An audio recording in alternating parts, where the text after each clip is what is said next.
मैंने एक क्यूब मान लिया, सभी लोग मेरे साथ डायग्राम बनाएंगे सुंदर सा। ये मैंने एक क्यूब एज्यूम करा है, ऑलराइट। ये एक्स एक्सिस है, ये ऐसे करके यहाँ पे वाई एक्सिस है और यहाँ पे जेड एक्सिस है। इसके दो पॉइंट जो एक्स एक्सिस पे कट कर रहे हैं इनकी पोजीशन कुछ है, एक्स इक्वल टू ए और 2a मान लो। ये है एक्स इज इक्वल टू ए, ये वाला जो पॉइंट है, और ये है एक्स इक्वल टू 2a, है ना सर। मैं इस वाली लाइन की बात कर रहा हूँ और इस वाली लाइन की बात कर रहा हूँ। इलेक्ट्रिक फील्ड इस रीजन में आपको दे रखा है E vector 3x i cap plus 4j cap, ये इलेक्ट्रिक फील्ड है। ए का वैल्यू है 1 मीटर। अब आपको क्या बताना है, आपको बताना है पूरे के पूरे क्यूब के थ्रू कितना फ्लक्स आ रहा है, total flux. Find total flux passing through this particular cube. 6 surfaces हैं, ओके। हर एक सरफेस का अलग अलग फ्लक्स कैलकुलेट करते हैं। सबसे पहले आते हैं इस वाले सरफेस पे, इस सरफेस, इसको मैं नंबर 1 कह रहा हूं। चलो मुझे 5-1 बता दो बस, सभी लोग सोच समझ के बताना।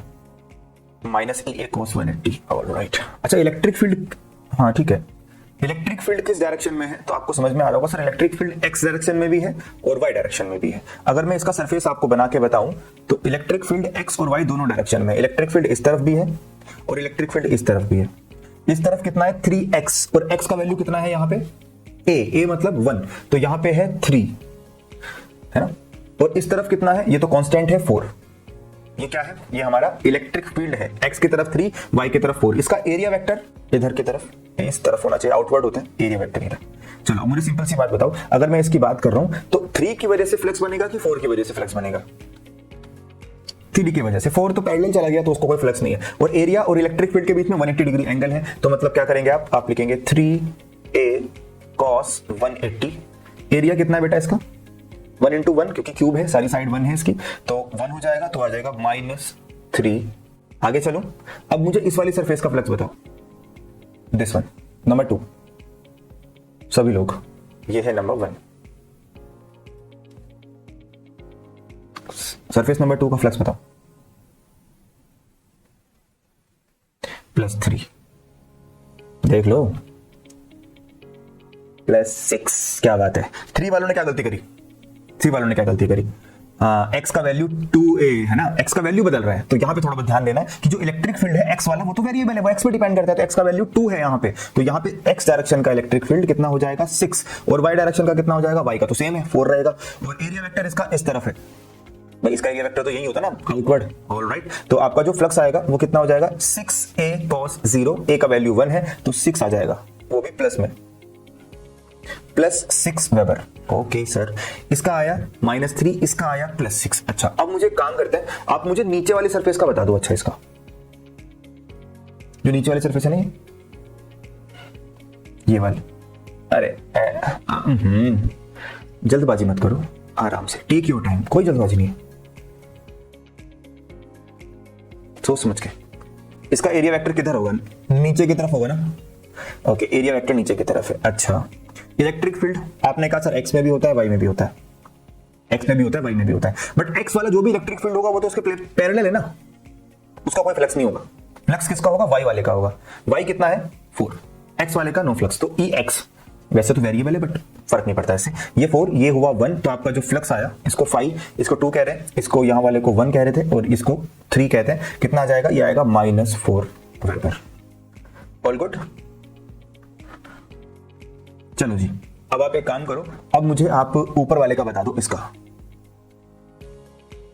ये 4 नंबर पे डायरेक्ट बता दो। इसका एरिया ऊपर की तरफ होगा, इसका 4 ऊपर की तरफ होगा, x वाला कोई फ्लक्स नहीं बनाएगा, तो अगर आप 4 की बात करेंगे, ये आपका नंबर 3 था, अगर आप नंबर 4 की बात करें तो एरिया और इलेक्ट्रिक फील्ड सेम डायरेक्शन में जाएगा, इसलिए आपका जो फ्लक्स होगा 5-4 वो हो जाएगा +4 वेबर।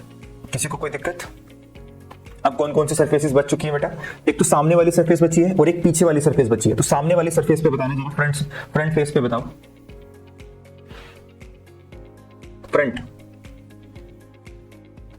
फ्रंट वाली सरफेस की जब आप बात करोगे तो x वाला इलेक्ट्रिक फील्ड इधर, y वाला इलेक्ट्रिक फील्ड इधर, और एरिया वेक्टर दोनों के परपेंडिकुलर, तो दोनों के लिए इलेक्ट्रिक फील्ड और एरिया वेक्टर परपेंडिकुलर है तो दोनों का फ्लक्स जीरो। भाई ये दो, मेरा हाथ ऐसे है, एक फ्लक्स ऐसे जा रहा है पैरेलल और एक ऐसे जा रहा है, ये भी पैरेलल, तो इससे पेनिट्रेट तो कोई नहीं कर रहा ना, तो फ्लक्स कितना हो गया, ये फ्रंट साइड की है।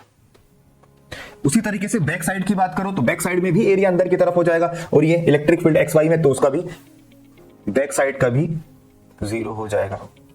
तो फ्रंट साइड का जीरो, बैक साइड का जीरो, और बाकी सब सरफेसेस का आपको पता चल गया। अब मुझे जरा आंसर बता देना, नेट फ्लक्स कितना रहा?